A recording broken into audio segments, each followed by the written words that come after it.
Hello, everybody, and welcome to another edition of Inside Vaping. This is our inaugural episode here on Vapers Place, and thank you very much for joining us tonight.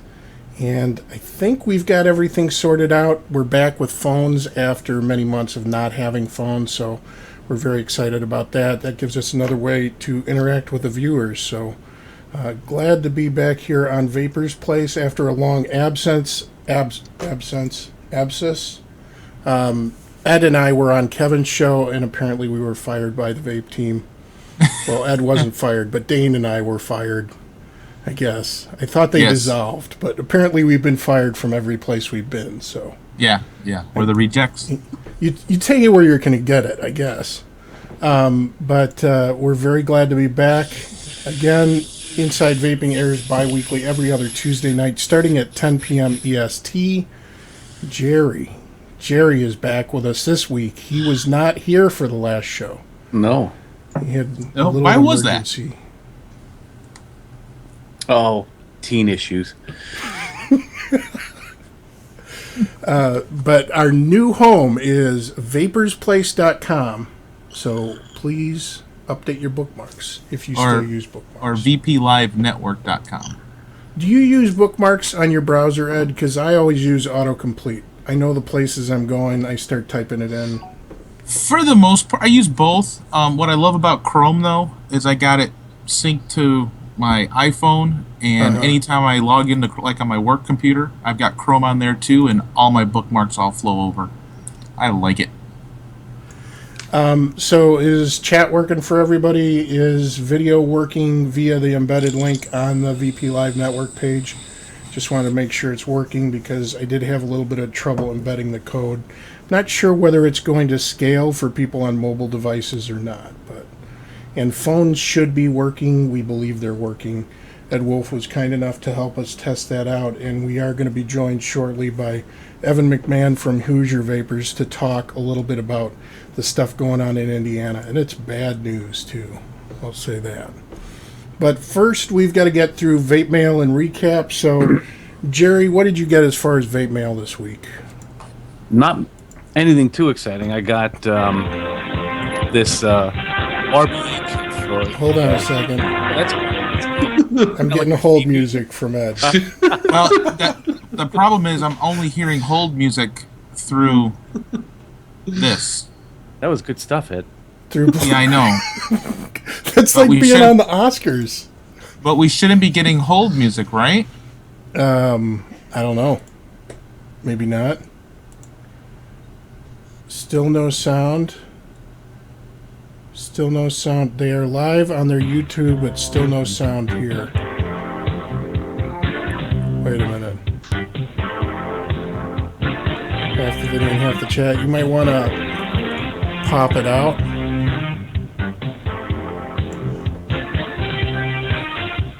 Alright, I'm still getting hold music over here, Ed.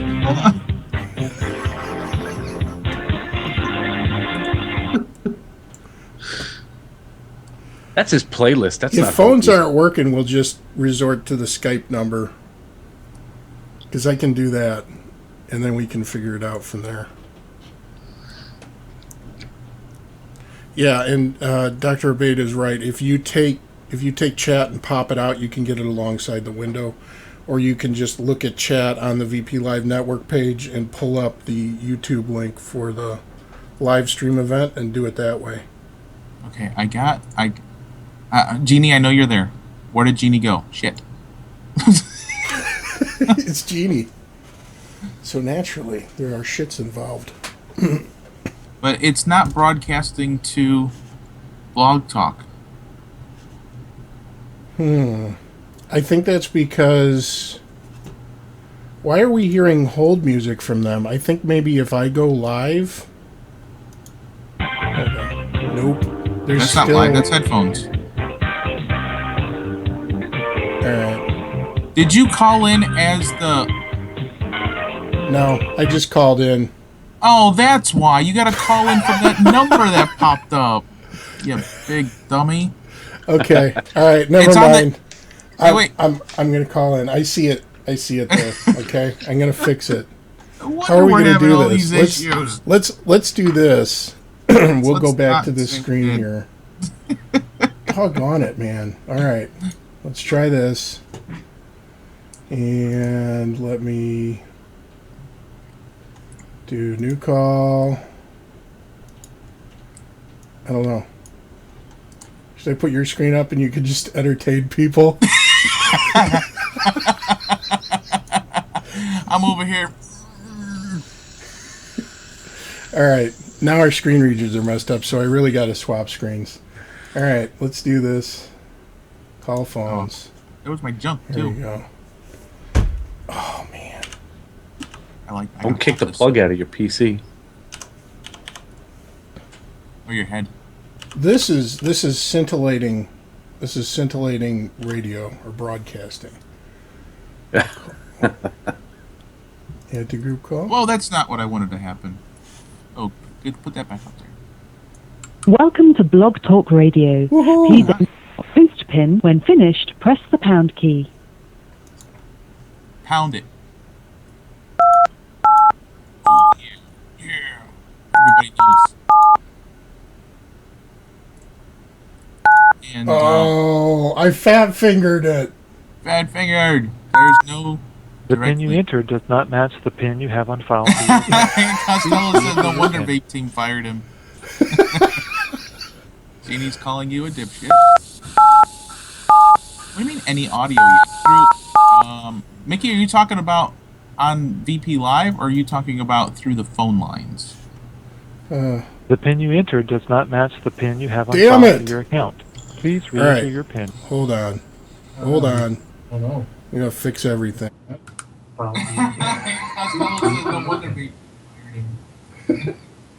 Is the generator Thank you for on, Dino using says? Blog Talk Radio. Goodbye. Hi. Any audio through, Mickey, are you talking about on You entered match the pin you have on Hey, it might be a good idea. Well, no, you can't mute. Did we get it? No. Let's see. It just dropped off. All right. Forget it. We're skipping phones for the inaugural episode. No. All right. I'm doing this one more time then. Riveting. It's like. Damn it! Ed Wolf was off to a better start. I think we're gonna edit this. We're just gonna edit all this out. Oh, this is great. This is my fault because I forgot how to use the phones. This is great. Let's see. Is that the right number? Yeah. Welcome to Blog Talk Radio. Please enter your host pin. When finished, press the pound key.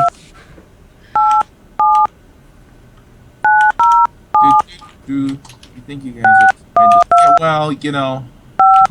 To It start was your at show least now, two press strikes. 1. To hear Oh, important yeah, there it instructions, is. press 2. There Since you it go. appears you're calling back into a live show, we are reconnecting you now.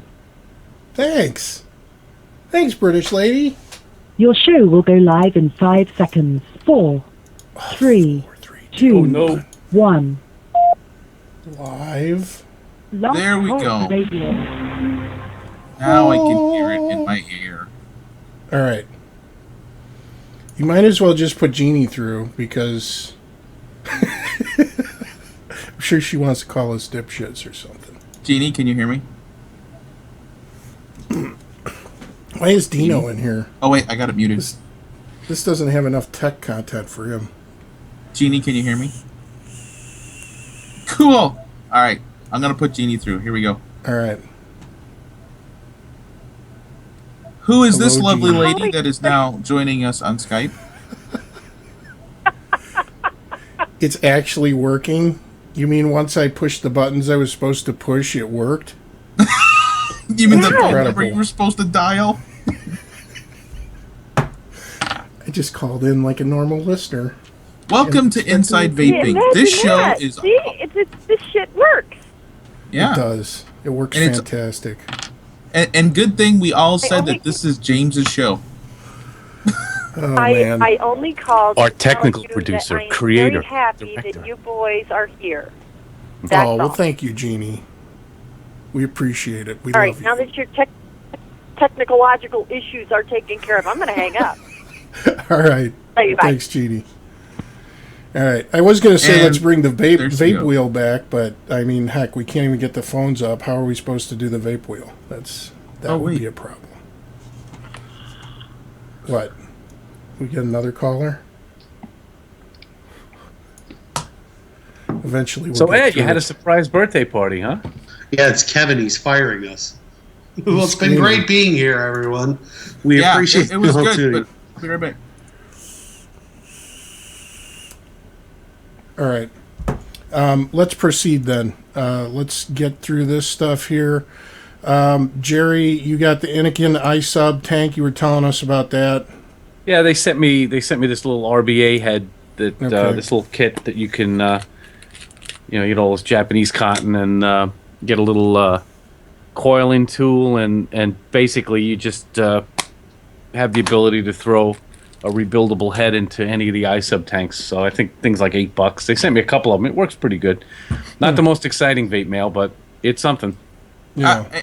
Hey, I think we have someone that may be a little more knowledgeable than Jerry here is. So, 347, go ahead. And Dimitri, and you're back to the vaping. Is it Dimitri in China? Actually, I called to wish you guys luck. Oh, well, thank And you. from the We looks need of it. it, you're gonna fucking need it. I'm calling Amanda on the phone right now.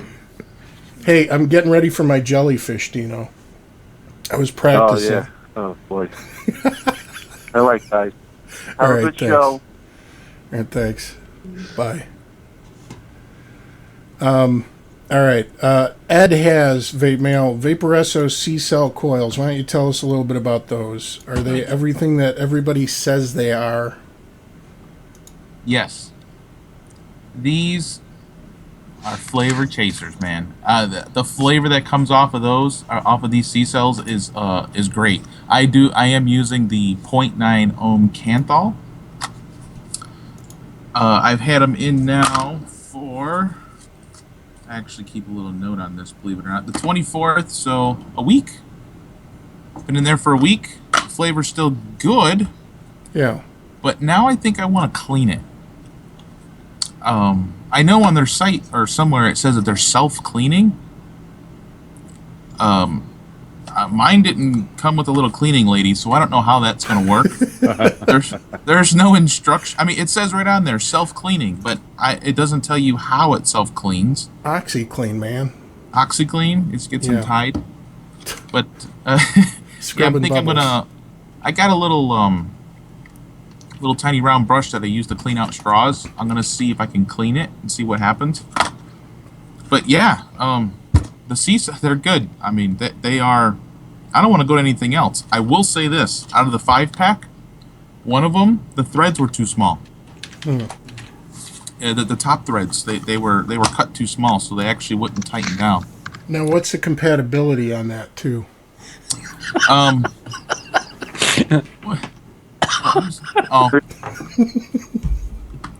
So yeah, anything that takes that Atlantis Triton style head, these will go and fit in there quite nicely. They do have nickel 0.2 ohm, and I bought these off of eBay. They Now, were $15. what I'm curious about is when you have one that you're ready to dissect, I'd love to see what's actually inside there. Like, I'm sure there's a breakdown. Has Phil done some kind of a breakdown where he pulls the coil he's already apart? smashed it apart and cut it Okay. open. Yeah. Yeah. And he had to use a Dremel to get it apart. Yeah. But he likes his Dremel. I might be able to find a different way to get it apart because it's all push. Yeah, it's push fit. Press fit. Press fit. Thank you. Yeah. Yeah, it's all press fit. So, but yeah, I got that. Outside of vaping, I got an Xbox One last week. Woohoo! Yeah. Want to share your gamer tag with the internet?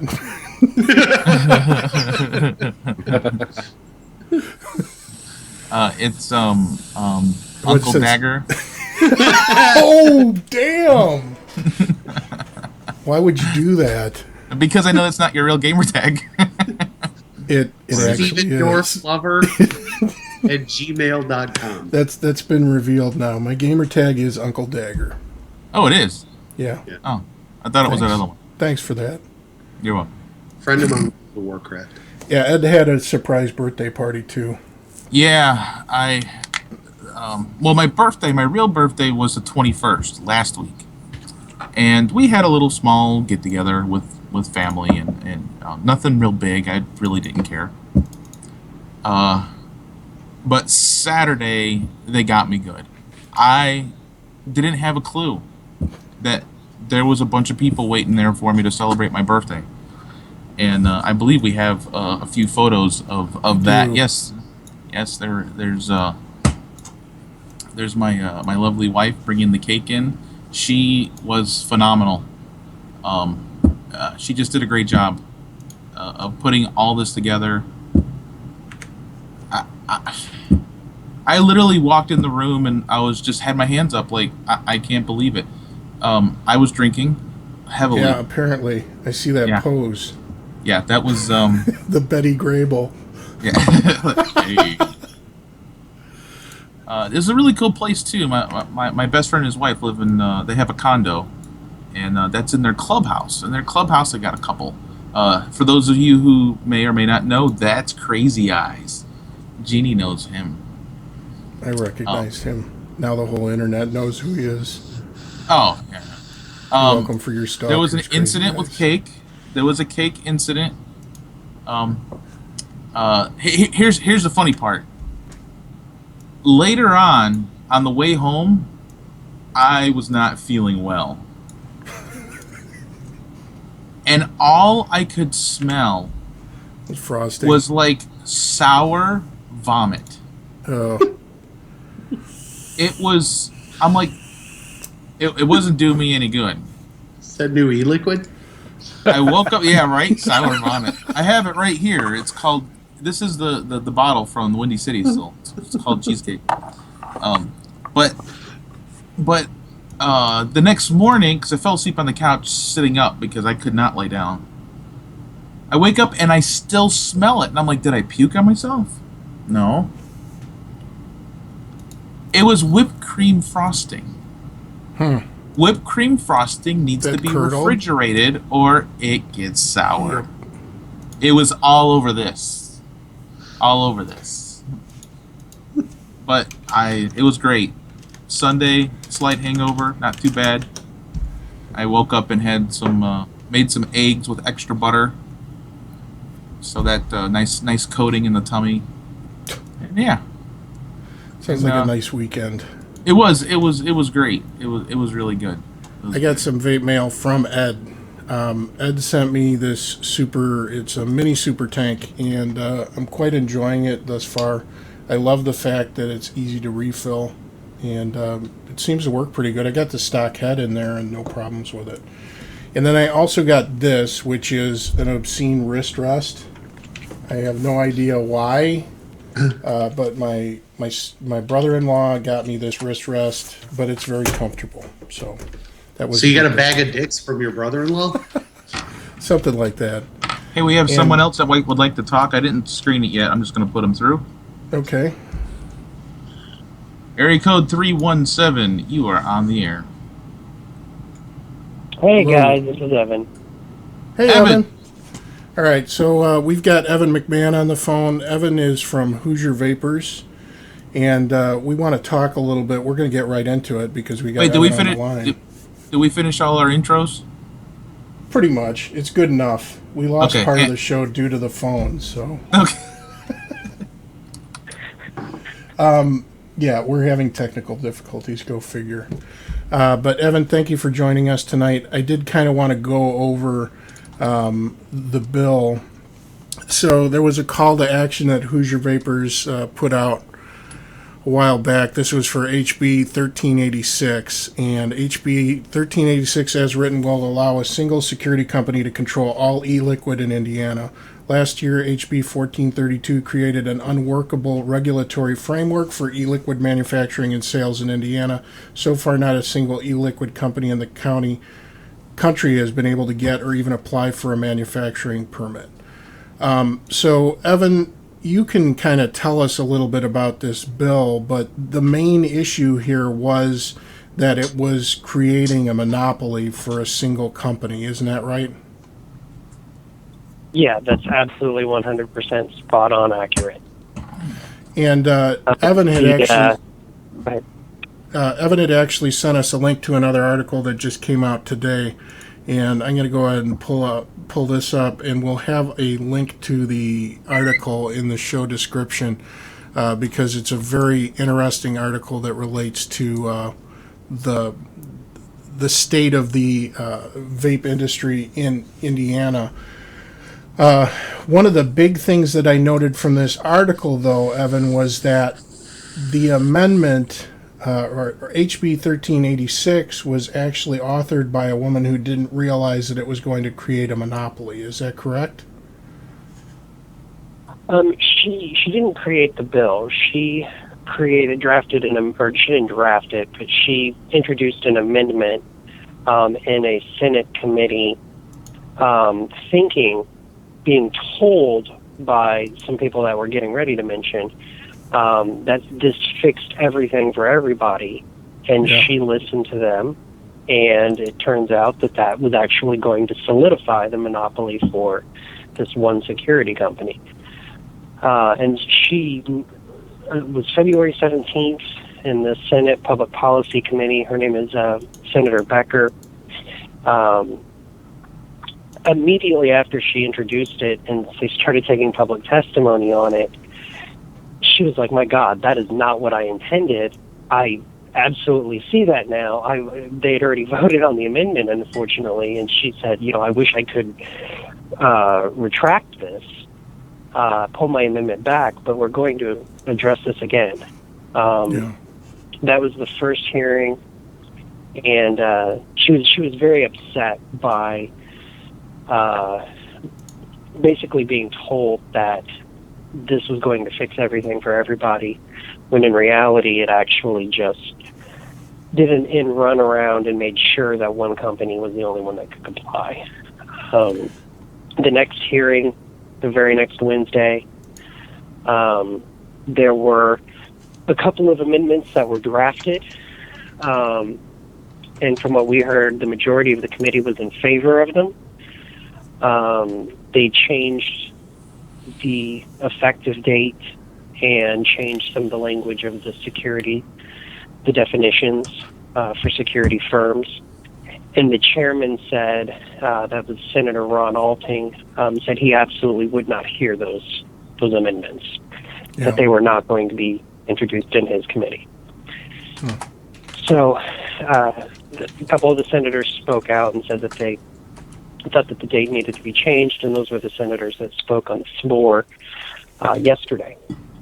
And so it's what people have a hard time understanding is the bill that was passed last year says that we have to have, as a manufacturer, anywhere in the world, doesn't matter if you're manufacturing in Indiana or Kuala Lumpur, you have to get a permit from the state of Indiana for your e-liquid to be able to sold or even be possessed in Indiana.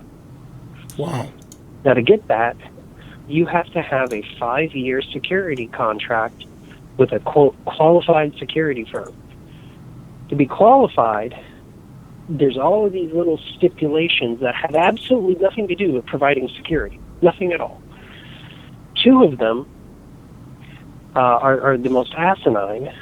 One is you have to have a rolling fire steel door certificate. Yeah. Now, what a rolling fire steel door is if you've ever, if you go into like a hotel or a big building or something like that, and you look at the door jamb, there might be a little metal plaque on it, a little stamp that says that is a rolling fire steel door. And basically what it is if there's a fire, it prevents a rolling fire. If the temperature raises to a certain degree or the security alarms go off, those doors slam shut. They're fire doors. We're not required to have those in our facilities. Right. But yet, our security company has to have a technician on staff, and that takes 8 years to get that certificate.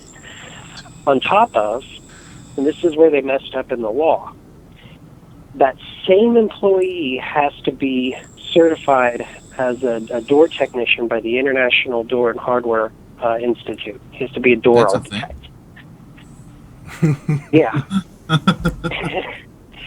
And the way they drafted the law, it has to be the same person holding both certificates. And that person had to be working for you for a year as a security company. So that's where in the checking, article they talk about, among other requirements, the security firm must have been in compliance by last July.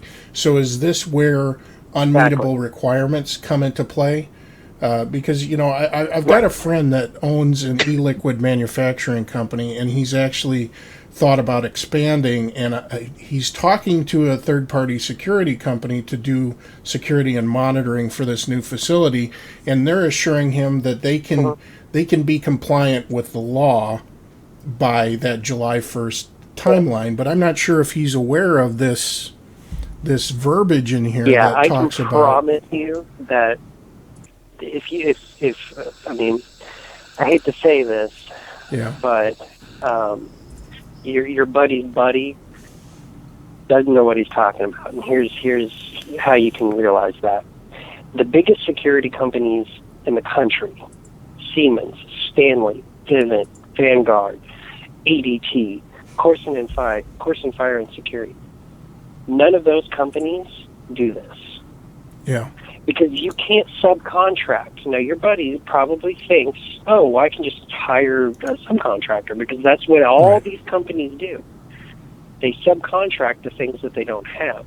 The law says they have to be the security company's employee. They cannot be a subcontractor or an independent contractor.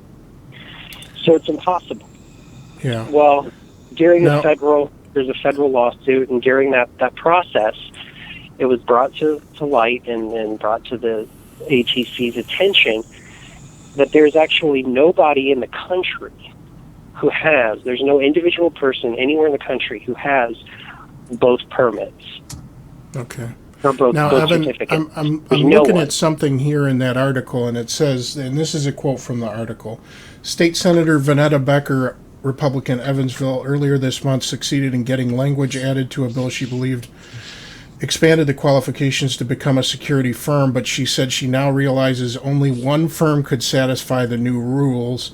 Critics say that firm is Molehops, a Lafayette-based security firm, and I've got a picture of their website logo up here. This is Molehops again, and is that correct? That they can meet those requirements? Is absolutely 100% correct. Well, okay. Can they meet the requirements? We don't know that they can. Here's what we do know. They're the ones that were lobbying for this. Okay. They had been meeting with ATC since last year, around April or May of last year. Their representative was there. If you may remember, during this whole process, back in February of 2015, when they were talking about how important the security was, they said that the former gaming commissioner had helped them craft the security compliance. Wow. Well, as it turns out, that guy, who was the former gaming commissioner, is actually the representative for Molehops. And that was discovered in the federal depositions as well. So this whole time, these two companies have been working together to create this and making it so, oh, well, you know, my client meets these requirements and nobody else can, so that's what we're going to make sure everybody has to follow. Now, what happened was Molehops didn't, I guess, realize that they didn't meet the qualification because they didn't have a single employee that had both certificates, because no one in the country holds both certificates. So they asked, you know, the legislature to fix it and make it so that it could be multiple employees that collectively hold the permits. Well, if you search the records, which was done in the federal case, there's still only one company that does the monitoring in-house, has the DVR systems in-house, does the doors in-house, and has 2 employees that collectively hold those certificates. There's only one company in the country, and that's Mall Hops.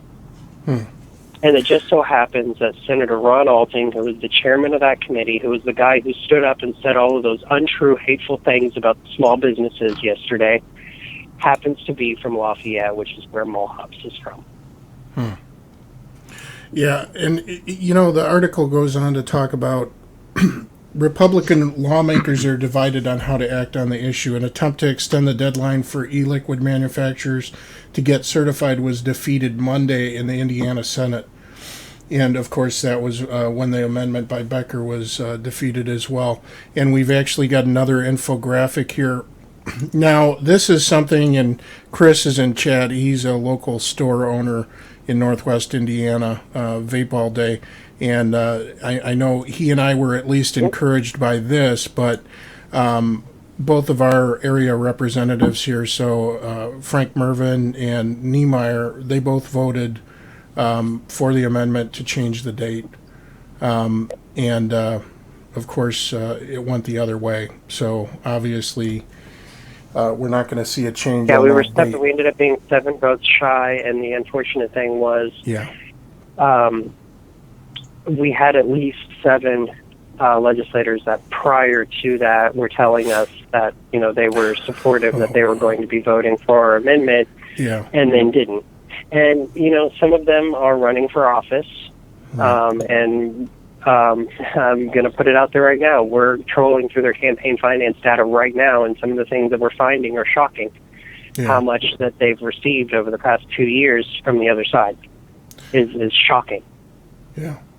Well, you know, my wife did laundry this week, and actually yesterday, and I pulled this shirt right off the washer because I thought about it, and it's like, this is very pertinent to what we're talking about right now.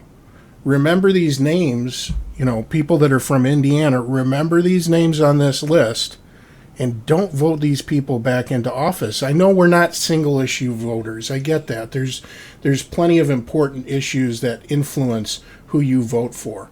But, I mean, again, this is so insidious because it's just... Listen, it's counterintuitive be a one-issue voter on this. It's not just it's not just voting on whether or not the person supports vaping or not.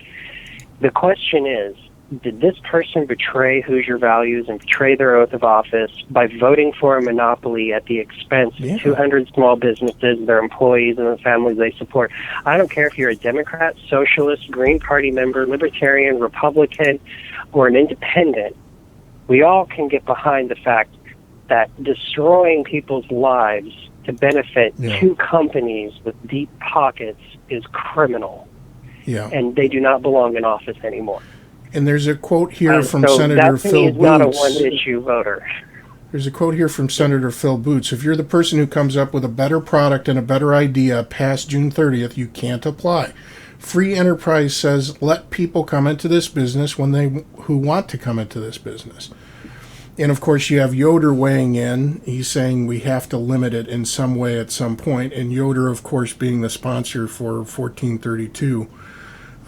But that would result in giving preferential treatment to companies in the game early that want regulation that only applies to them. That was Senator Scott Schneider from Indianapolis, Republican in Indianapolis. We are locking them in and locking others out, Schneider said. It stifles competition, increases prices, and it's not the American way. We shouldn't be in the process of picking winners and losers. And that's the thing that shocks me about this, is how are they totally that clueless that they don't understand that this is a bad thing in the long term? I mean, Evan, you're a small business owner. What happens if there's no way to comply with these rules? I mean, you're going to take your business to another state, right? Well, I mean, if you were able to watch the hearing or the floor vote, Senator Becker talked about the 2 businesses that she knows very well, who are based out of her district, who have said point blank they're moving to Kentucky. Yeah, they're crossing the border. They're going to move into Kentucky. And they showed. I mean, one of the businesses, had met with her several times, and she was very sympathetic They showed her, these are how many employees we have. This is our payroll. These are the people who are going to lose their jobs. Here's the amount of sales tax that we bring in. Here's the revenue we're bringing into the state just from our one business in your district, and there were 200 in the state that are going to be shut down. Wow. And, if you could see how upset Senator Becker was when they voted down those two amendments, because she knows that these people just destroyed 200 families. And she knows it. She knows that it's not hyperbole.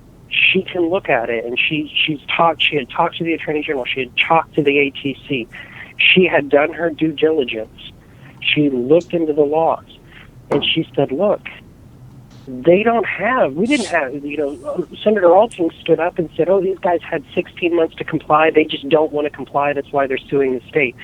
No, you miserable prick. We didn't have 16 months to comply. We can't comply now. Yeah.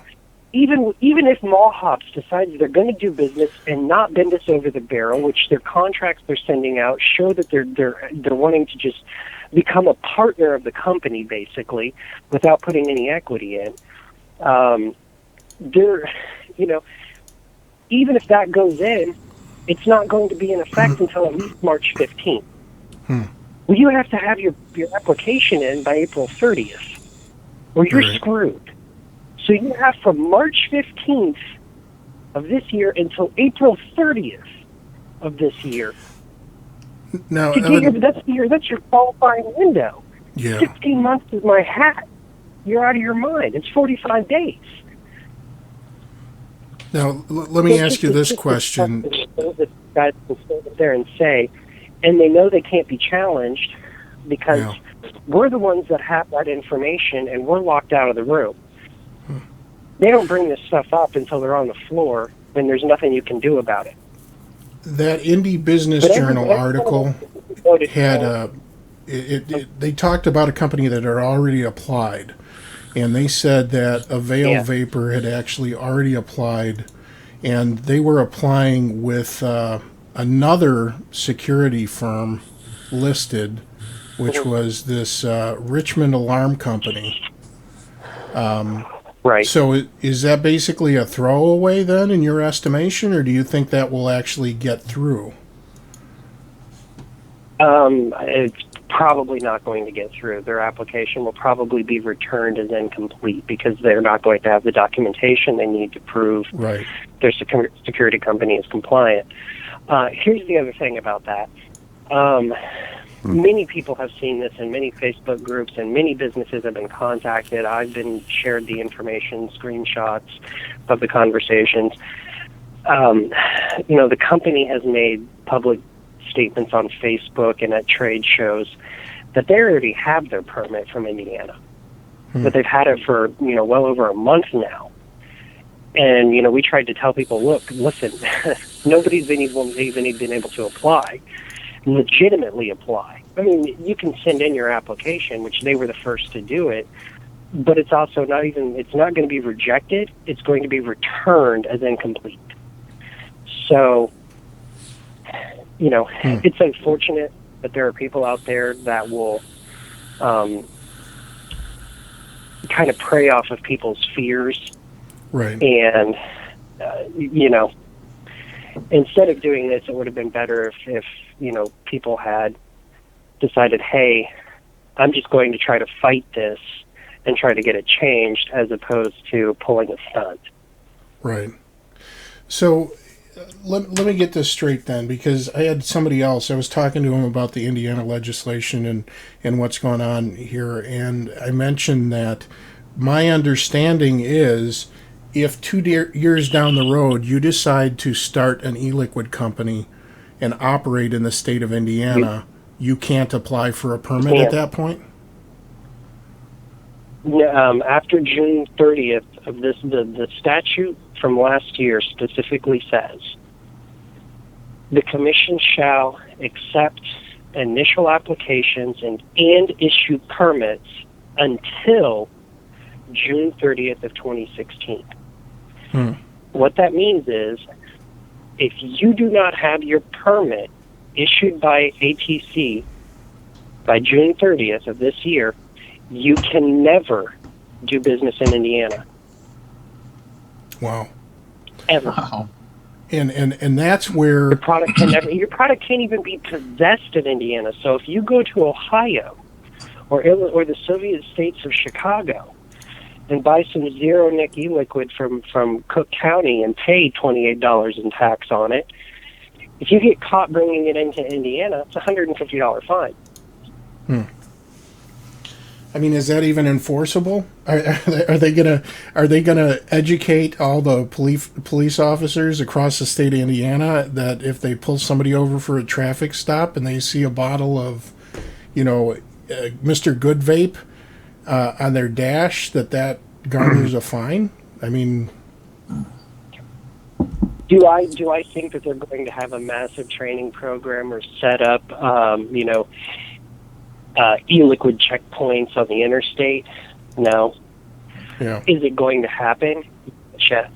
It's going to be somebody that does. It's going to be that exact same thing. It's going to be getting pulled over, and it's going to be somebody who happens to know that statute because they probably hate vaping, Yeah. and they're going to write you a ticket because that bottle doesn't have a permit number on it. And Nick Turnell said the same thing in chat that I was thinking, that they don't do the same thing for cigarettes or fireworks. I go to Indiana and buy fireworks and bring them back to Illinois. Yep. I mean, That is a fascinating point, and that it actually mirrors our situation. About 10 years ago, it was illegal to buy fireworks in Indiana that went more than 4 feet off the ground. They were called celebration fireworks, and they were illegal in Indiana. You could sell them, but the person had to sign a statement that said that they would go out of the state to set them off. And at that time, the state passed a law that just said, no, we're banning it completely. We're not doing this loophole crap of signing a piece of paper. They're banned. You can't sell them. It'll be a misdemeanor if you sell them. The fireworks companies said, screw you. We're going to keep selling. And they literally kept the businesses open, and for the ones that you see on like the side of the road and the parking lot tents and stuff like that, they were fine because they could just pack up and move somewhere else. But the brick and mortar shops, there were about 3 of them that actually got prosecuted multiple times.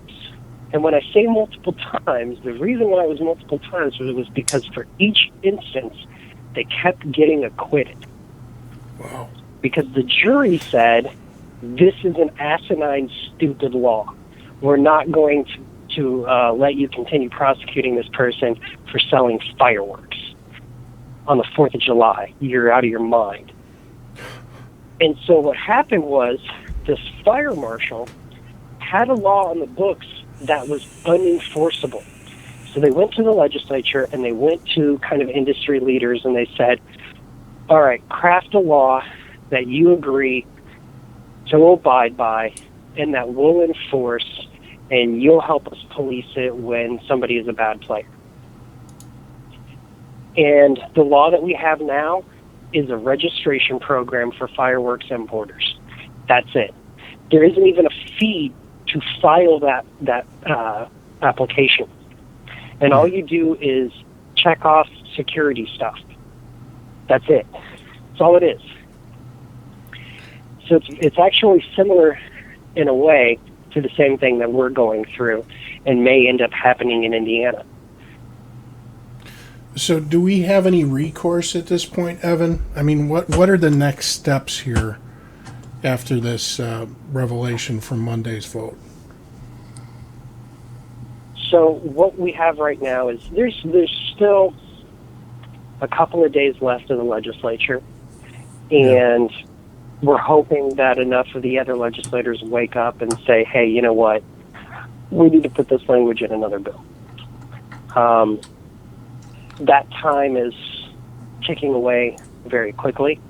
But what ultimately it's probably going to come down to is what we've thought pretty much consistently from the beginning is it's going to come down to the courts. There's a federal lawsuit being brought by attorney Greg Troutman, representing his clients, Legato E-Liquid, Derby Sig, and Eric Godding, representing his clients from the Right to Be Smoke-Free Coalition. Their case is moving along pretty well. And then we have the lawsuit that we filed in state court as Hoosier Vapers with companies like Boosted, E-Juice out of Colorado, a couple of stores from Indiana and Ohio, Big Willie's E-Liquid, and then, of course, our association was a lead plaintiff. And so that's ultimately what I think it's going to come down to, is the courts rejecting some of these things as a restraint of trade, Commerce Clause violations on the federal side, due process violations in Indiana. I mean, if you have a company that's telling you, we're going to provide security services for you, but we're going to bill you based off of your production volume. We're going to make you take part in these other programs that have nothing to do with the law and have nothing to do with security services. That's just ridiculous. To have a single company that can turn around and say, I mean, I'm going to say this right now. I have emailed, I have called, and I have never received a response from this company since the day ATC said that they believed this was a compliant security company. I've never been able to get a response. And, I mean, I know why, because I'm the one fighting their monopoly. Right. So it makes sense that they wouldn't give me service. But they're the anointed company to provide this service for all the companies in the world. They shouldn't be able to pick and choose who they want to do business with. If they're going to get this, sanctified monopoly from the legislature, then they have to do business with everybody, and they have to do it at a reasonable rate that's comparable for the same services that any other security company would be able to perform if they were allowed to. Right. So let me ask you this, Evan. Is there anything in 1432 that would allow, let's say, the first company to be approved? Or let's say there's only a handful of companies that get approved to sell e-liquid in Indiana and produce it there. Is there anything in 1432 that would allow those same companies to co-bottle for other companies? Technically, yes. Okay. There was a provision that allowed for a co-op, but that co-op, the language of it actually doesn't technically work. Okay. The way it is written, it actually says that for you to be able to go to a co-op, the co-op has to be a permitted manufacturer, and they have to meet all the requirements. Okay, well, that makes sense. But it also says you, as the contractee, have to meet all the requirements as well. Well, then why the hell am I going to a co-bottler if I'm meeting all the requirements? It doesn't make any sense. Yeah. So it was this circular thing that didn't work. But there are ways that you could have somebody rebottle for you. And we believe that was their intent. Right. The manufacturer who brought this. That was their intent. Was they were hoping the big companies would still want to stay in Indiana. Because if you think about how many units some of the big, large companies are selling in Indiana, I mean, I don't want to say names, but some of them are selling, 100,000 units a year in Indiana alone. Well, that's a decent mark. That's a decent, if you could get 5 or 6, it's called toll manufacturing, by the way. If you could get a couple of toll manufacturing clients, you're golden, if they're producing at that level. The problem is that this used to exist in another industry. Coke and Pepsi used to do the same thing with regional bottlers. And Coke and Pepsi have spent the last 15 years buying back every regional bottler because they realized how much money they were leaving on the table by allowing an outside party bottle for them on a local level. Well, these companies, big companies, they have attorneys. They're smart-ish. They have at least somebody to advise them on business decisions like this. God, I hope so. Who will tell them, you're going to lose $4 on every bottle. For what amounted to a compliance cost that would cost you very little. Yeah. So it just doesn't make any sense. So I think what they're going to end up doing is they're going to end up getting the small guy who's afraid. They're going to get the small people who want to start up and have no options. And that's what's sad. Because I think that there should be industry standards, that there should be, good manufacturing processes set up. I think that if you want to enter into this business, I welcome the competition as an e-liquid maker. I want you to compete against me because your innovation and your flavor profiles will keep my company on its toes.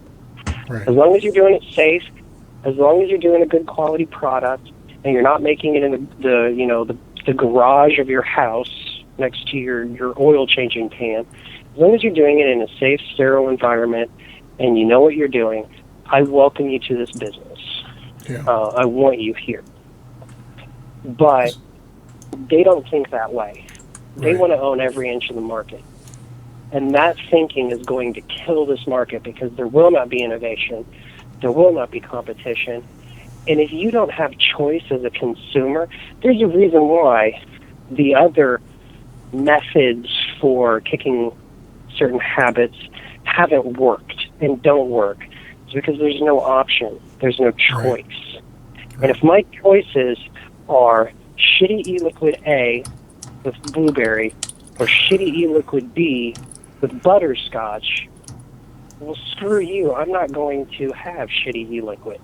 I'll just make it myself or I'll smuggle it in. And now your market's dead. Yeah. So a question from the other perspective here. We've talked about manufacturers. What about brick and mortar stores? Most of them are currently stocked with e-liquid from out-of-state manufacturing facilities. So come July 1st, what happens? I mean, do they have to liquidate all their existing stock before that July 1st date? As of July 1st, if nothing changes, that would be considered contraband product. Anything that doesn't have a permit attached to it would be considered contraband product. So yeah, you would have to get rid of it before then. Now, if this continues to move forward, here's the doom and gloom scary scenario. Right. If this company maintains its monopoly and their anointed manufacturer is the only one that can comply, you're only going to have their options for e-liquid. Right. That's it. Whatever they decide, if they even decide to sell to you. Wow. Because they don't have to sell to you. And hey, if you're sitting on a store with inventory and customers, but you don't have any liquid to sell, which, let's face it, is what brings in the customers. You want to sell? You want to sell me your business? So now it's not 100 Indiana vapor companies around the state. It's, Bob's Corner e-liquid market. Yeah. They keep the name, keep the logo. It's their company in there because they bought you out because you don't have a choice. It's a scary situation, and this is what happens when, the government interferes with things because they think they know what's best, but also when big business is allowed to buy government. It was the combining of two evil forces, government and big business, coming together, and we all get screwed. And our only recourse is for, two judges to turn around and say, you guys are assholes and we're not going to let you do this. And I hope they realize that. Tonight on your radio program that I have with anybody else in like the past 2 years. Yeah. I'll tell you what. The title for this show was "Can't See the Forest for the Trees," and if you look at that, the definition is an expression used of someone who is too involved in the details of a problem to look at the situation as a whole. And that's a pretty good look at what's going on right now. Because if you think about it, at the end of the day, when we talk about tobacco harm reduction, we're talking about something that has the potential to save millions of lives. But yet you have legislators, you have people who are, and I hate to say this because you're talking about elected officials, but they're low information, Evan. They're getting just a very small piece. They're focusing on a very small piece of this entire equation that involves millions of lives, and they're looking at it and saying, okay, well, high school e-cigarette use has jumped by 4 or 5% over last year, or there's more poison control calls, and they're looking at that and obsessing about that, and they're not putting it into any kind of context either. They're not looking at the fact that, yes, you had larger numbers of teens smoking cigarettes previous years, now you have vaping coming up and smoking dropping. I'm not advocating underage e-cigarette use, but at the same time, you have to look at things in the big picture as they relate to public health. And I know we probably don't want to get into that discussion, but it boggles my mind that you would have people that allow something like this to take place. I mean, and truly discourage free enterprise and competition in the marketplace with something like this. We had two senators, who I'm not going to name because they would be embarrassed, who were very much against this last year. Yeah. Because they saw us as big tobacco. They saw us as poisoning children. One of the senators asked multiple times in hearings, doesn't nicotine cause cancer? And he asked that question that way because he knows no business owner can give the answer that they want to give.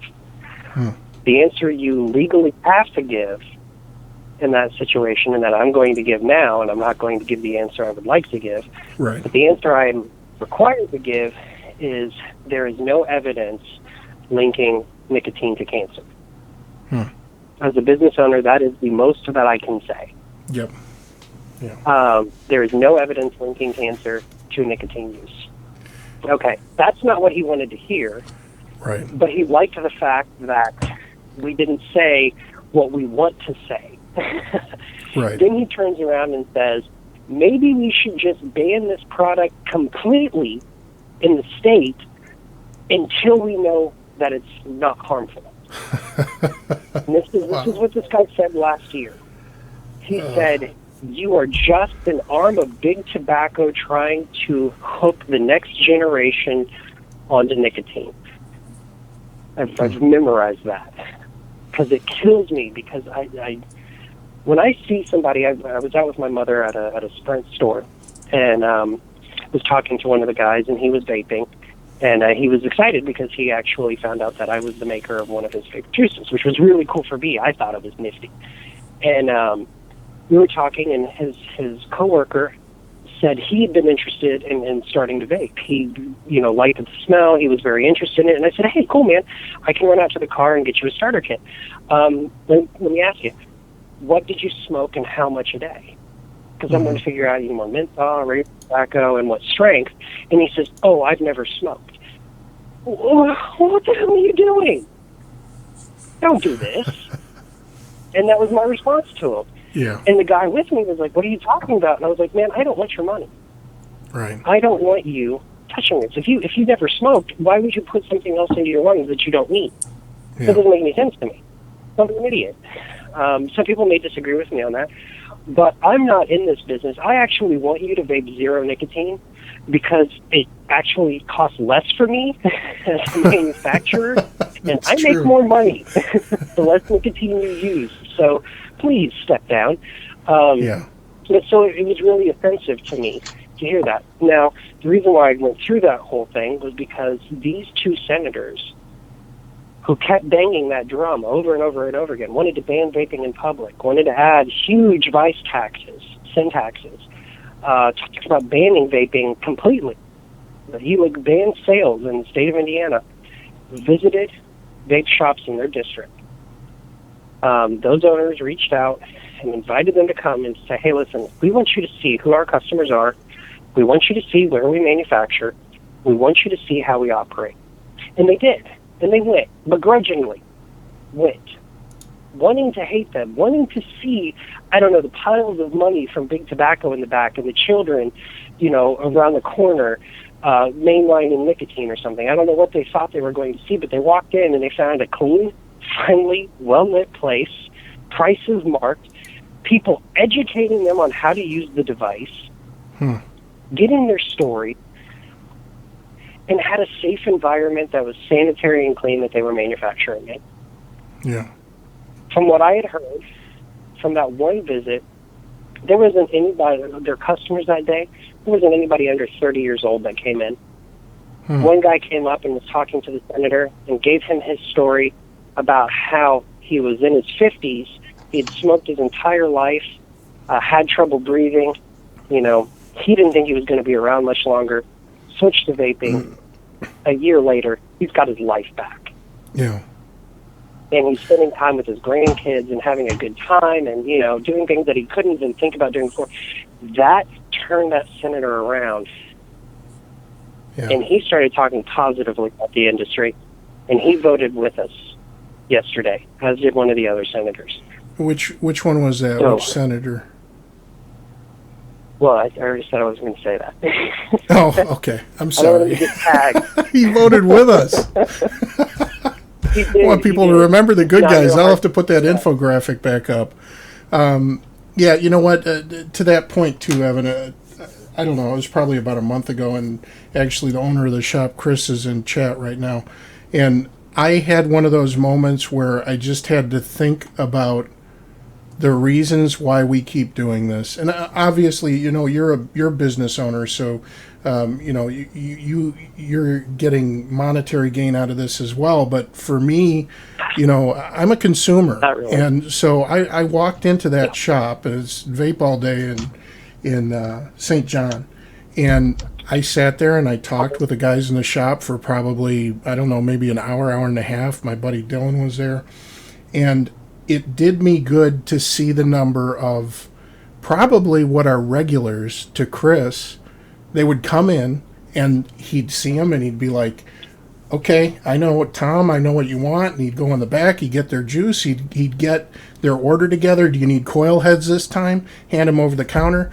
And, you know, they were middle-aged people, they were older people, and it was that cross-section of people that you knew, these are the people who were smokers and have now chosen something that is a reduced harm form of nicotine use. And it did my heart good to see that, because it reminded me of why I'm doing this. It's not, because I'll tell you what, sometimes there's weeks, Dane, where we look at each other and we say, okay, what are we doing here? You know, it's doom and gloom. It seems like doom and gloom every week, and we're always banging our head against the wall. But that's the difference. That's the difference maker right there. And that's why, and I'm sure you've seen this too, Evan, because in your business is Liberation Vape, isn't that right? Yes. Yeah. So I'm sure you see this all the time at your store as well, when you have those people come in and they're the regulars. They're the people that you count on, and they come in for coil heads and e-liquid and whatever else it may be. They're not necessarily the ones that are spending the most money in your place of business. But, you know, I would venture to say that the people that are like that, at least to me, that means the most for me. Well, I don't actually have a store. I only manufacture and sell directly to stores. But as the chairman of the trade association, I go around to stores all across the state and, you know, meet with people and talk about things. And we also have programs where we have starter kits that we give to smokers. And, you know, we trade them, their packs for a starter kit. And I spend a lot of my time in other people's stores. And I do see that. You know, I was thinking about a store that I was in was very busy. There was kind of a line. There was definitely the social atmosphere, but there was also the I need to get my stuff and get the hell out. But there was a line. And there's this big tattooed gutter punk, you know, I'm not kidding you, tattoos on his face, gauges in his ears. I love you guys if that's you. I'm not judging. I got lots of tattoos too. Standing next to, like, couldn't have been more than 5'2", little old blue-haired lady. I mean, this was, church-going granny, okay? And she's having a problem with her device. And she's waiting in line because she needs help. And this guy is helping her. And I thought, damn, I'm getting emotional just thinking about it and talking about it. Seeing this guy and this old lady bonding and talking, and she's telling him about how her husband smoked and died, and she'd smoked, and how many of her friends had died. Right. And that they might still be here today, that there are kids that would have their grandma if this had been around 15, 20 years ago. And it was just touching to see that camaraderie. These two people never would have talked before. If they were in line for this, she would have walked way the hell away from him. But this was something they could bond over. Yeah. And, when you walk into that shop, I mean, how many times you walk down the street and you see somebody vaping, you don't know them, and they may look like the biggest tool bag out there, but you give them the head nod, hey, homie, what's up? Hey, brother. I wave at people when they're driving in their car and I see them vape. I'm like, hey, you don't know me, but you're awesome. We get excited because and those people drive faster. We found the thing, we found the thing for us. And we want to give that to other people. I don't think there's anybody in our community that if you said, hey, I'm going to give you 5 free starter kits, and I want you to go out and give those out to smokers, there would be nobody left. There would be nobody left who would have those 5 starter kits at the end of the week. No one. Yeah.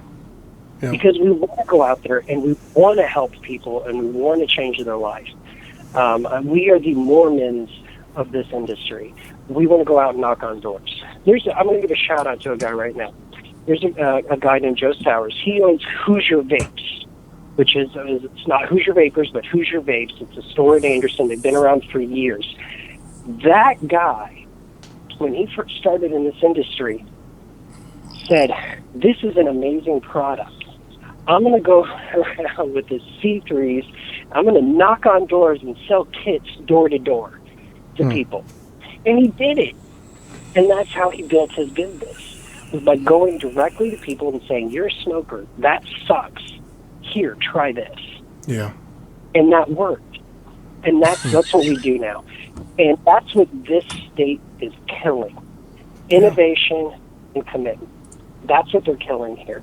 And it's going to be cookie-cutter shops that are corporate that don't give a damn about you as the consumer. They give a damn about how much did you spend today? What was the ticket price for your visit? And that's all they're going to care about. And it's disgusting. Well, hopefully that we can make some headway here. And Evan, we want to thank you very much for being on the program tonight. And again, if you guys want more information about Hoosier Vapers, it's HoosierVapers.org.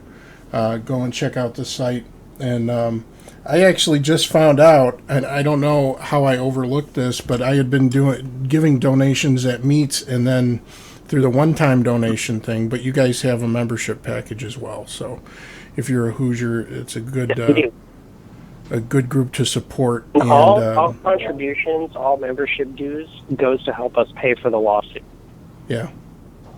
Plus, you guys have shirts in 3X, and I'm fat, so that worked out pretty good for me. Yeah. So, have you seen the new shirts yet? They're not up on the website. No. So we've got the new ones that say quit smoking or die trying. Okay. Vaping saved my life. Yeah. Yeah. Well, that's good. Change mine to one of those. All right. And, there we go. in inside vaping tradition, all our guests get a question. He already got this question. He was on the show before. He wasn't on Inside Vaping on VP Live. He gets the question again. He gets it twice? Okay. All right. Go ahead and ask the question. Evan, you know the question. He probably Alive, doesn't dead, remember it. I don't remember. God, that was February of last year. This person can be alive, dead, fact or fiction. 3 people you'd want to sit down and have dinner with. Who would they be? 3 people that I'd want to sit down and have dinner with. Oh man, okay. Can switch it up. I'm going to do all fictional. How's that? So we'll make this a thing. I'll pick a different theme every time I'm on the show. So 3 fictional people, and I'm going to make them all men because I'm sexist like that. I'm going to say James Bond, and we're going to go with the Daniel Craig James Bond. Ooh. Sorry. Sheldon Cooper from The Big Bang Theory, and Dr. Frankenstein. Dr. Frankenstein. Bazinga! Dr. Frankenstein. I like it. It's How's a good that? selection. That James Bond choice, I don't know, that might get a couple people's feathers ruffled because there's those who don't like the Daniel Craig Bond, but that's pretty good. I know. I could have said Idris Elba. Started a whole different argument. Well, Does that Dane count? knows. I mean, Dane knows who one of mine did, would be. because he was- I have an unhealthy obsession with Tom Hardy, so that would definitely be mine. As Bane. I can respect that. Have you seen the movie Bronson? Why the did they British- coach you on this? Because that's one of the things. I love Like that. I I love recommended Tom that Hardy, movie so- highly. Okay, as a straight man, Evan, I love that movie. It's I love great. that movie, Like, and how big he got unfortunately, for that, and- Tom Hardy's dong is a prominent figure in that movie. Oh Yeah, man, yes, it is very much so. It is intimidating how big that is too. Like, at least for me, I don't know about you. It is for me, but every time I'm like, damn, I just feel a little less of a man. That's a great movie. I love that movie, and it's a true story. That's what's even better. Yeah, That guy actually existed, and he was a total badass. He was convicted and sent to prison for like 5 years, and ended up spending the rest of his life in prison because he kept fighting. yeah. That's awesome. Crazy guy. All Oh right. man! All right. Well, thank you very much for the call, Evan. It's always a pleasure, and yeah, we'll keep a close watch on this as it develops. I mean, I know I will, because man, I'm gonna have to just do snooze full time if this all goes through fruition here. But that's the other thing too. Does it set a precedent for other states? I would think there'd be no other states as idiotic as to follow our lead on this, especially not the way it's worded You now. would But think, but Georgia actually introduced an identical version. It was actually what appears to be the first draft of 1432 yeah. prior to changes made, because it had no grace period, it had no nothing. There was a whole lot of other security requirements in there. But it was 1432 all over again in Georgia. Wow. You know, people think that it's the same people. Part of it, I'm not 100% sure on that, but I don't care who's involved with it. It's freaking disgusting. And the good news is it looks like the folks from the Georgia Smoke Free Association, you know, they have a full-time lobbyist. They've been working really hard, and I believe all of that language was stripped, and now they're just making sure that it doesn't get reinserted to another bill, because the deadline for bills crossing over has already happened. So now they're just making sure it doesn't get added into something else stupid. But they're doing a great job there in Georgia. They've got some good support. They're doing it the right way, and so they're. You would think that a state would look at this, and even if they thought it was a good idea, they would look at it and go, there's multiple lawsuits against the state. Like, this may not be a good idea. But apparently Georgia didn't get that memo in time. So, but they're fighting it. So, you know, they deserve a lot of support and a lot of help and a lot of love right now. Because I know the fight that they're in, it's a hell of a fight. And it's, no one wants to be where we are. It sucks. I am ashamed of Hoosier, and I'm embarrassed to say that. It breaks my heart to think that I was better off in the Soviet states of Illinois than in the Hoosier state. I mean, we used to run, I'm going to eat up a little bit more time. The past 4 years, we've been running ads on the border We have billboards and TV ads encouraging businesses to leave Illinois and come to Indiana because of our business-friendly climate and low taxes. Yeah. And here, it would be significantly cheaper for me to move to Illinois, just in regulatory costs. It would be cheaper for me to move to Illinois. At this point, it could potentially be cheaper for me to move to California. Yeah, and that's what I was thinking about when people talk about Crook County and the tax that's going on, the taxation over there, and they talk about Illinois being out of money and all these horrible problems, and then I look at Indiana and I look at the situation that we have now, and I think, man, are we really the worst as far as state by state when it comes to regulations? Yes, move along. Yeah. Yeah. Indiana. You're losing me here. Come on, it's been an hour. Of the vaping. Oh, man. All right. Well, yeah, we do have to move forward here, but thank you very much for the call, Evan. Ed has ADD. All right, guys. All right. Thank you as Take always. it easy. Bye. All right, bye. Well, folks, that's the show. We'll see you next week. No, we're not ending the show there. We're not. Oh, yeah, we have the bag of... So we are going to skip a couple of stories here. But one thing I do want to talk about, and we should talk about, is all this stuff surrounding the recent explosions with batteries. Obviously, most of the people in this room have probably already seen the footage of the guy with the battery in his pocket that vented and exploded and burned his leg. And one of the things that the media likes to do is just talk about e-cigs in this context. There's very little e-cigs and hoverboards. I have to say, it's two items right now that seem to have the limelight. But I got both. do you use your e-cig while you're on your hoverboard? Yeah, I have. So you could get your head and your legs blown off. I'm a rebel. I'm a rebel. Yeah, but there's a great article over on Mike.com, and Dane, why don't you read a little bit from that? I think he's got us muted. Dane's checked out. Mike.com. I gotta find it. MIKE. MagicMike.com. MagicMike.com. The future is burning. Hoverboards, vapes, drones, and electric cars have all caught fire, exploded, burned down houses, combusted, and ruined lives. It's terrible. As dark as these incidences can be, it's sometimes easy to make fun of geeky toys going haywire. But many of these fires trace their origins to a single cause: bad batteries. Specifically, a type called lithium-ion batteries, the kind of fuel cell that runs so many of the world's electronic gadgets. Now there's media panic around fresh lithium-ion powered devices. Here's an explosive history. Lithium-ion gadgets, even ones we think of as generally safe, used to blow up all the time.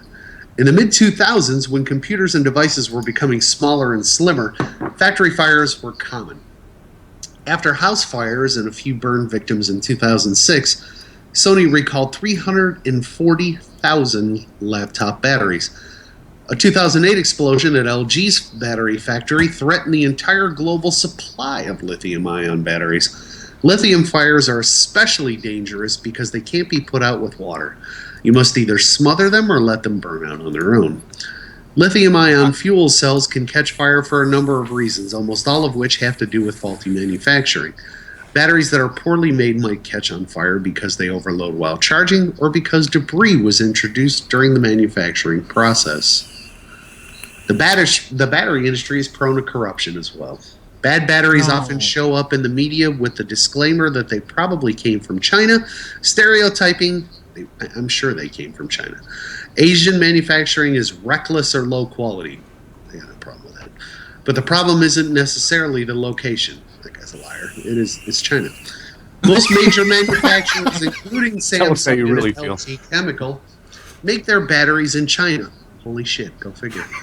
The issue is that some of these Chinese batteries are coming in from small local shops with no standards and extra cheap prices. Again, go figure. The companies manufacturing electronic cigarettes, drones, and hoverboards aren't technological giants. They're infantile shops dealing with a sudden influx of demand. All right, I won't name names.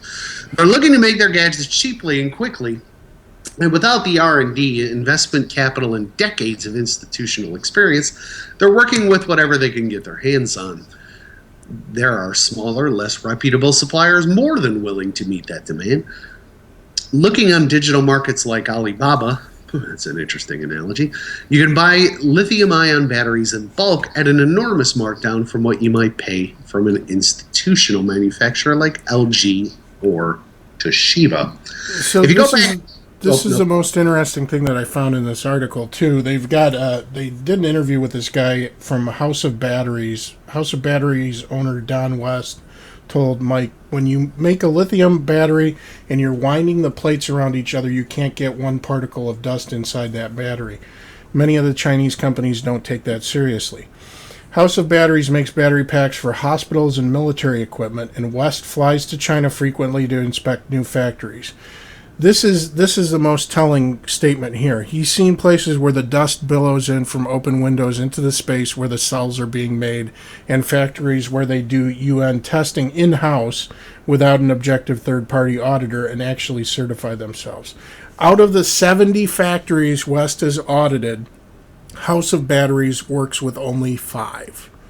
So 5 out of 70, and so quality control is pretty much non-existent on this stuff. I mean, on the majority of it, and we've already seen how many companies do rewraps. They rewrap batteries, they rebrand them, and Ed, you and I talked about this on Kevin's show. We talked about the fact that they bin them differently. Some of these other manufacturers don't have the same quality control requirements. They put them in different bins and then sell them at reduced price depending on which bin, based on capacity and C rating and things like that. And then they just rebrand them. And they'll put whatever you want on the wrapper. If you've ever talked to Zen before, that I've spent a couple late nights at vape events with Zen where he was talking about being in China and seeing some of these places where they manufacture batteries when he was trying to pick batteries to carry in his online store. And, they'd put anything you want on that wrapper. If you wanted it to be a 60 amp battery with 3,500 mAh capacity, they'd produce a little nice label that had your branding on it. But the cell wasn't actually capable of meeting that type of requirement. That's not how batteries work? No. Oh, I thought that's how it worked. That's how it worked in plumbing industry. Yeah, that was a joke. That was a joke that, and actually one of the journeymen, when I used to be in the plumbers, they were screwing with one of the apprentices. And they're like, dude, you put that sticker on the outside. It's supposed to go on the inside to tell what's inside the pipe which way to flow. With one of the arrow stickers. Only one direction. Let's talk a little bit about batteries. What's the future like as far as batteries go? What are alternatives in the near future to lithium-ion batteries? Well, first we have solid state, which eliminates the liquid electrolyte that lithium-ion cells require. It's got some advantages.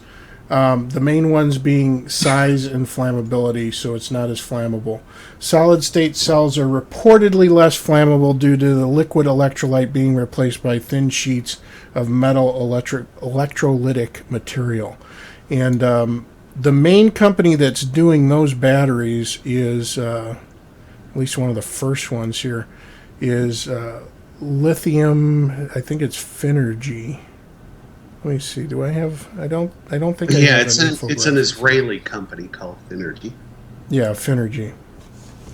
And then there's another one here. Let me see if I can find it. The Finergy does the aluminum air battery.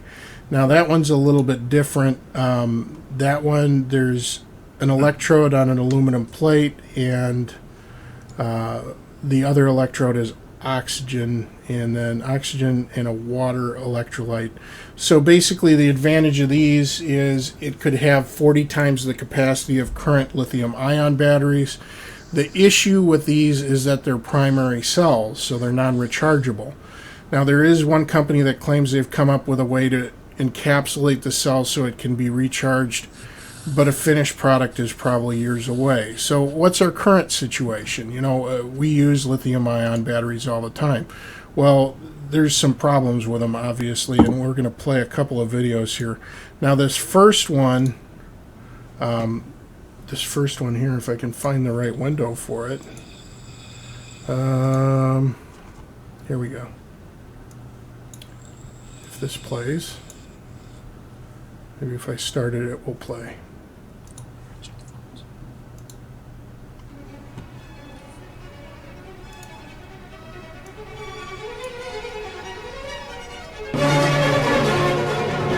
So this is a lithium-ion battery. Obviously, you guys are probably familiar with seeing these things vent, but it doesn't always happen normally. Like, they say based on the chemical composition, when you puncture a lithium-ion battery, it should just vent its gases and that's it. But depending on the quality of the cell, it can also end up exploding or catching fire. So this company just did some tests with lithium-ion batteries, and here are the results. But you can see it vents pretty violently, and again, if you're using it in a mechanical mod that doesn't have sufficient ventilation in it, then you could end up with a situation where pressure builds up and you have catastrophic failure as a result. I think this is actually one that exploded here. In a second, we'll probably see it.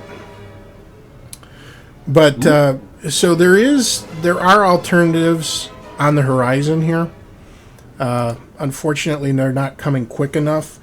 Obviously, we've had huge advancements in cell phone technology lately, and now we've got cell phones that are capable of producing the same graphics quality as like an Xbox 360 or what higher-end gaming consoles of the last gaming generation could do. But battery technology is lagging behind. It's only gaining, I think they said it's anywhere between 5 to 7% as far as technological advancement per year for the last 5 or 6 years.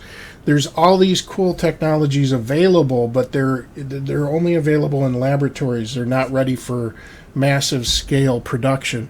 But there is something that, let me pull this up here. There is another alternative here, and this is an aluminum ion battery that a couple of engineers out at Stanford came up with. So we're going to go ahead and play this clip for you now. This is the aluminum battery we have. It's made of aluminum and graphite. Both materials are quite cheap. Right now it's lighting up a LED light, and you can bend it, and still you can see the LED light is still on while you are bending it. Similarly as this, we have two batteries with a cell phone. So it can provide like 5 volts, and it can be charged within a minute.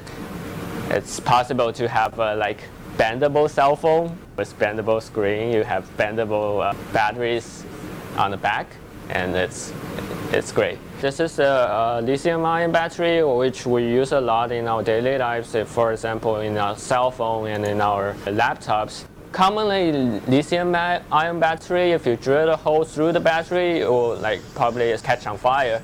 But our aluminum battery is non-flammable. So if you drill the hole through it, it's still running for a while. It's definitely a high safety battery we have. And it has a reasonable capacity and a very long cycle life. It has no decay over hundreds of cycles, even thousands of cycles.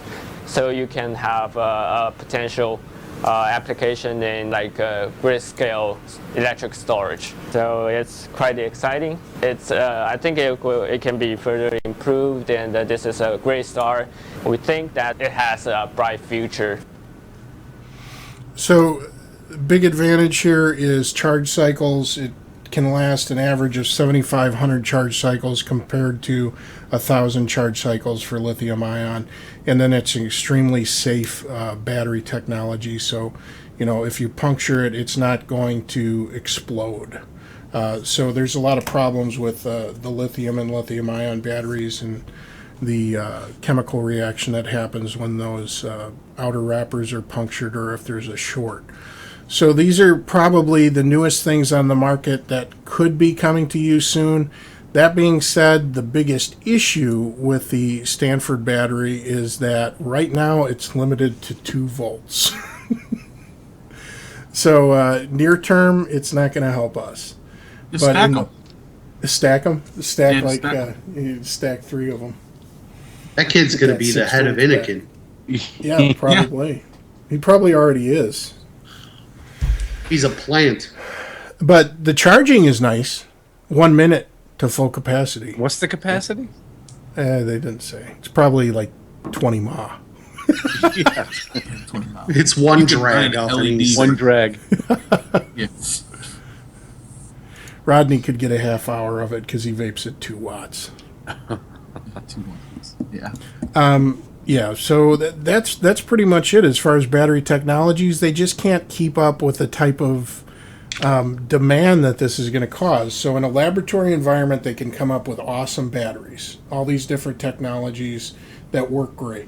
But when you try to scale that up to what we would actually need for cell phones, vaporizers, and hoverboards and all that other stuff, Teslas. it's not feasible. Yeah, and Tesla too. I mean, if you look at it, there's another company out there that's actually investing in. Well, Tesla's still in lithium ion, unfortunately. But Dyson has actually teamed up with another company here. Dyson teamed up with. I can't find it. With Hoover. With Hoover. But they make $600 vacuums. Damn They it. can team I up with can't whoever find they it want. now. That's right. Hey, I love my Dyson. Is it Sacti? Is this it? It's made in China. I know they don't teamed care up with about somebody. those. Sacti makes another type of battery. I had the screenshot here, but it's gone. Anyway, all right, that's it for the batteries. And yeah, Indiegogo project has something called a Joule that's supposed to, not like the Joule that we use, but this is an actual caffeine bracelet that they are touting here, which, yeah, it actually helps your body absorb caffeine through transdermal Through your bracelet. Through your skin. transdermal administration. There you go. It's basically like a patch. It's a caffeine patch. Yeah. Yeah. Do we really need a caffeine patch? Good question. I don't know. Most of the people that I know who like coffee enjoy the ritual. Yeah, I mean, is drinking coffee that offensive that we need a patch? Yeah. In those places that you can't enjoy a cup of coffee, you can take your What is it, little- banned in Indiana or something?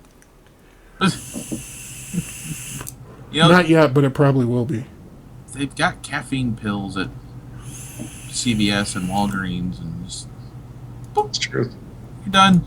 No rash, no nothing. JC West has started a juice line. Really? That's what I heard. Yeah. And don't quote me, because I could have swore he said back in the day that he would never want to make money off of this industry. And he was always like, I buy all my own mods. I don't take anything for free. Well, he doesn't have to, because now he can sell juice and buy even more mods. That's true. But he has started Buddha Blue Artisan Vaping. Yes. Buddha It's Blue. artisan, so you know it's going to be good.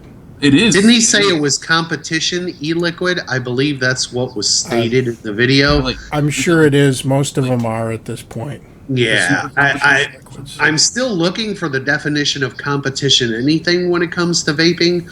And if you are so full of douchebaggery that that's going to be your company tagline, that's ridiculous.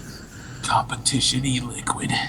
Competition vaping is basically a wrist rest measuring contest. Just saying. Looks like you got Tom Hardy beat there, boy. Oh, man. Eva says he only has 3 flavors. Just wait, Eva. He's going to have an entire second line pretty soon. Yes, he's going to have competing competition. Cloud line.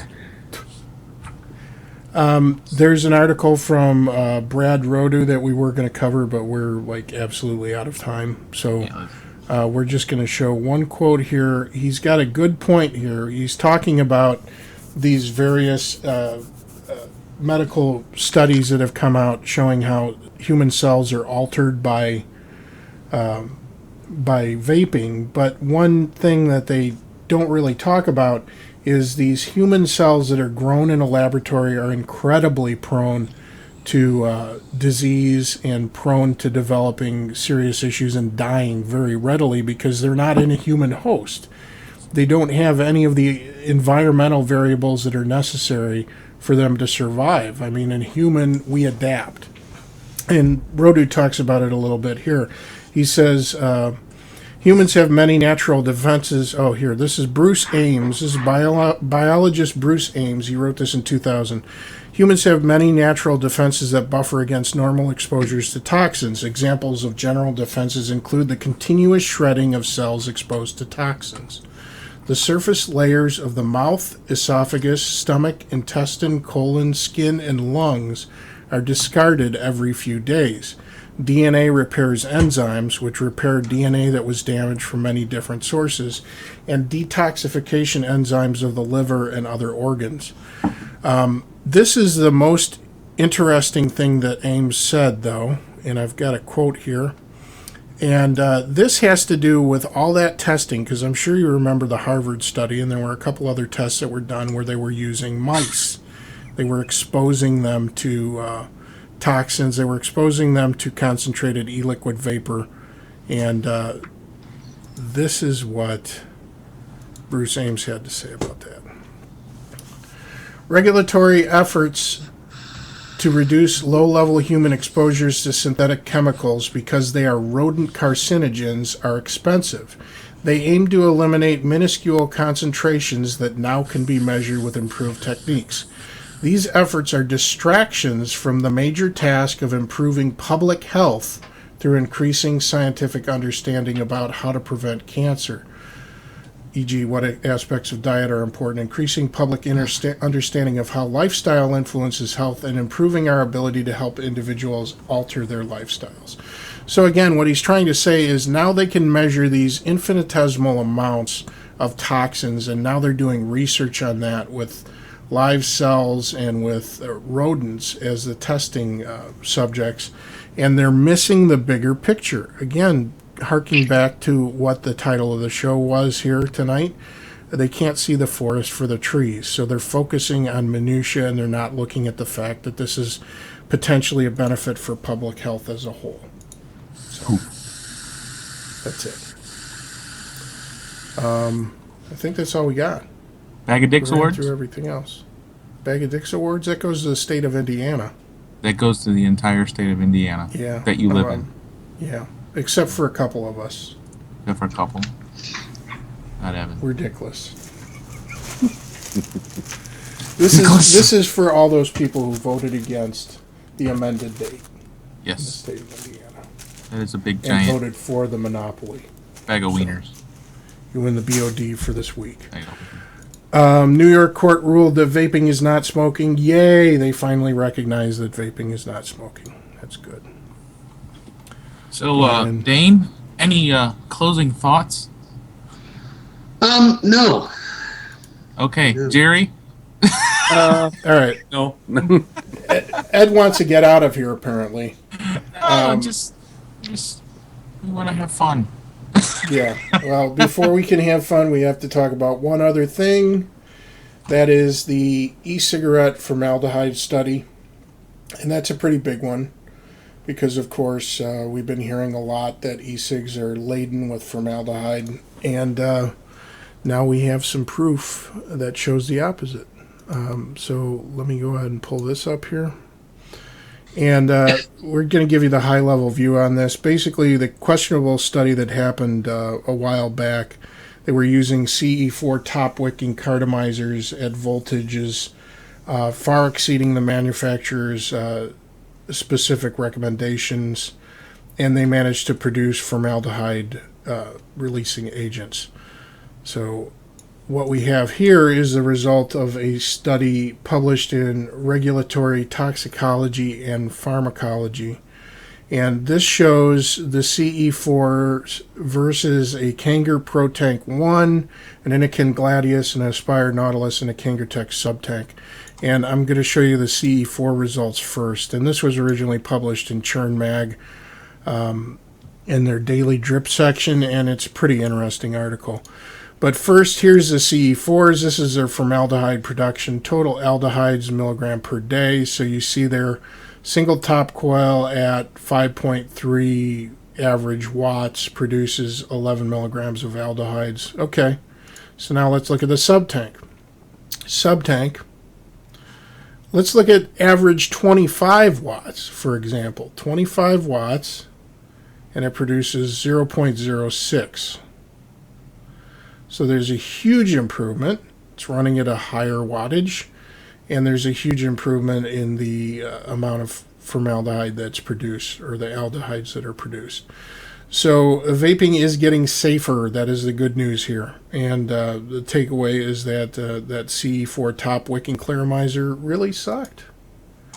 It may have worked for a while, but it kind of sucked. The only other thing in this article that I want to call to mind here is they said a sub-tank user is likely to vape more e-liquid per day than a pro-tank user, but in order to reach the OSHA maximum workplace allowance for daily inhaled formaldehyde of about 5.3 milligrams, you'd have to go through about 408 milliliters in a single day at 25 watts on a sub-tank. And I don't think anybody vapes that much. Not 408 milliliters. All right. That's all we got. Are you there, Jerry? I don't hear you anymore. Oh, sorry. Had it muted. Ed's gone. Ed's checked out. Jerry's muted. I think Dane's muted. I'm not muted. All right. That's all we got for the show. We've got some other links that we'll have to add in the show notes, but obviously, we went way too long already. So, All right. Sorry. Thanks, all. Yeah. Well, let's end it in classic VP Live fashion. So tomorrow, you may or may not have Russ wearing a merkin. Thursday with the gun-toting Genie F and K. Friday is the second installment of the Vape Week with Ed Wolf. VP Live Sunday night with the infamous Dino and Kevin. And Anti-Nanny with Raven Grim on Monday. I have nothing to say funny about Jan because I'm afraid she might shoot me because, her sponsor is AmmoSeek.com. It's kind of awesome. Yeah, it is awesome. Yeah. So all right. This was fun. This was fun. Yeah. Was. Depressing with the whole Indiana thing, but hey, man. we have fun stuff coming. We have to. We gotta have fun stuff. Ed's gonna bring it, right? You're gonna bring the fun? I'm gonna bring the thunder. I don't have any thunder snooze here, or I'd show it off. Alright, cool. Alright, good night, everybody. There was some people asking about an after show at all? I don't know. What do you guys want to do? Doesn't matter to me. I guess for 30 minutes or something, I wouldn't be bad. All right, we'll do an after show. 30-minute after show. 30-minute after show. Good night, everybody. Good night.